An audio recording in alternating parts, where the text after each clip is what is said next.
السلام علیکم، کیسے ہیں آپ؟ ٹھیک ہوں گے؟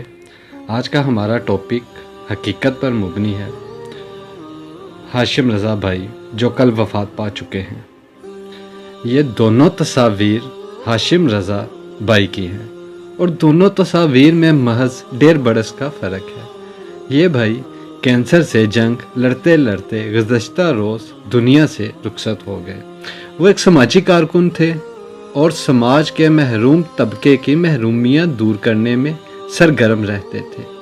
پچھلے برس میں انہیں معدے کی شدید تکلیف ہوئی اور چند ماہ بعد چھوٹی آنت اور معدے کا کینسر تشخیص ہوا۔ اللہ کریم ان کی مغفرت فرما کر انہیں جنت الفردوس عطا فرمائے۔ انہوں نے اپنی بیماری کے متعلق بہت تفصیل سے لکھا اور آخر میں اس کے نتیجے میں ملنے والے کچھ سبق ذکر کیے۔ میں چاہتا ہوں کہ ہر ایک ان کو پڑھے اور ان میں ہمارے لیے بڑی عبرت ہے۔ وہ کہتے ہیں کہ جب معدے نے ہضم کرنا چھوڑ دیا تو محض چند ماہ میں وزن تیزی سے کافی کم ہو گیا۔ روزمرہ کی تمام سرگرمیاں آہستہ آہستہ چھوٹ گئی اور میں بستر سے لگ گیا۔ جب آپریشن کے لیے خون کی ضرورت پیش آئی تو عجیب واقعہ رونما ہوا۔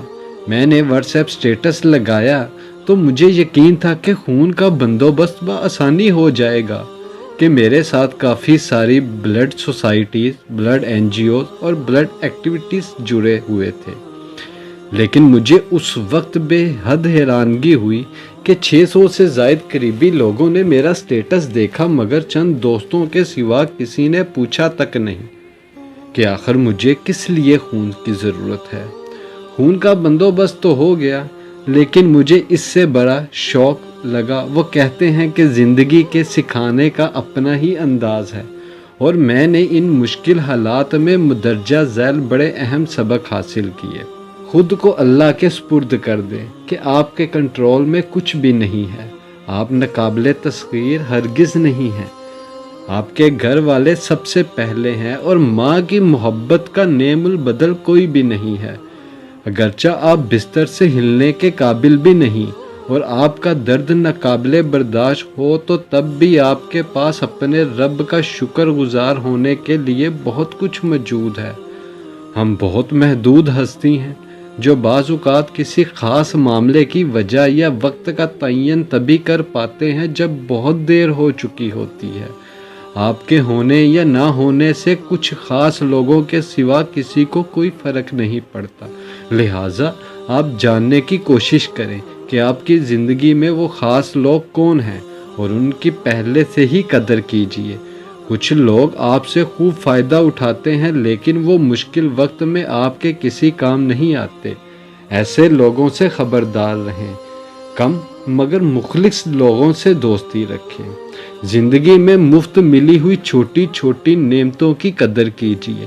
کسی سے بات چیت، پارک میں چہل قدمی کرنا، باقاعدہ کھانا کھانا، ہنسنا، بھرپور نیند لینا اور چھوٹے موٹے کام کرنے کے قابل ہونا، یہ وہ نعمتیں ہیں کہ جو شاید آپ کے لیے معمولی ہوں، لیکن میں آج ان سے محروم ہوں اور انہیں ترستا ہوں۔ اپنی مصروف زندگی سے وقت نکال کر کسی کی تیمارداری کرنا بیمار کے لیے بہت اہمیت رکھتا ہے۔ اسی وجہ سے یہ ہمارے پیارے رسول صلی اللہ علیہ وآلہ وسلم کی سنت بھی ہے۔ جانیں کہ آپ کے لیے واقعی اہم کیا ہے۔ وہ چیزیں جنہیں میں اپنے لیے بہت اہم سمجھتا رہا لیکن بیمار پڑا تو وہ میرے لیے بالکل غیر اہم ہو کر رہ گئی۔ کچھ عام لوگ آپ کے لیے آپ کے دوستوں سے بڑھ کر اچھے ثابت ہوتے ہیں۔ سوشل میڈیا ایک بہت بڑا دھوکہ ہے۔ یہ ہمیں انسان سے حیوان بنا رہا ہے اور ہم انسانی ہمدردی سے محروم ہوتے جا رہے ہیں۔ ہر قسم کے حالات میں ہمارے سیکھنے کے لیے بہت سبق ہوتے ہیں۔ زندگی بہت مختصر ہے، لہٰذا ابھی سے ہی کچھ با مقصد اور خاص کرنا شروع کر دیجیے۔ اگر آپ نے کسی کا دل دکھایا ہے تو اس سے معافی مانگ لیجیے۔ اگر آپ کسی سے پیار کرتے ہیں تو اسے بتا دیجیے۔ تخیر مت کیجیے کہ ہو سکتا ہے کہ آئندہ کل میں یہ سب کرنے کے لیے آپ نہ ہوں۔ اس دھوکے میں پڑنا بہت آسان ہے، کہ میرے بغیر دنیا نہیں چل پائے گی، مگر سچ یہ ہے کہ اسے ہمارے ہونے یا نہ ہونے سے کوئی فرق نہیں پڑتا۔ اگر آپ میرے چینل پر نئے ہیں اور آپ کو میری کہانی پسند آئی ہے تو کائنڈلی میرے چینل کو سبسکرائب کریں، لائک کریں اور شیئر کریں تاکہ آپ کو اچھی ویڈیوز ملتی رہیں۔ جزاک اللہ، اپنا خیال رکھیے گا۔ خدا حافظ۔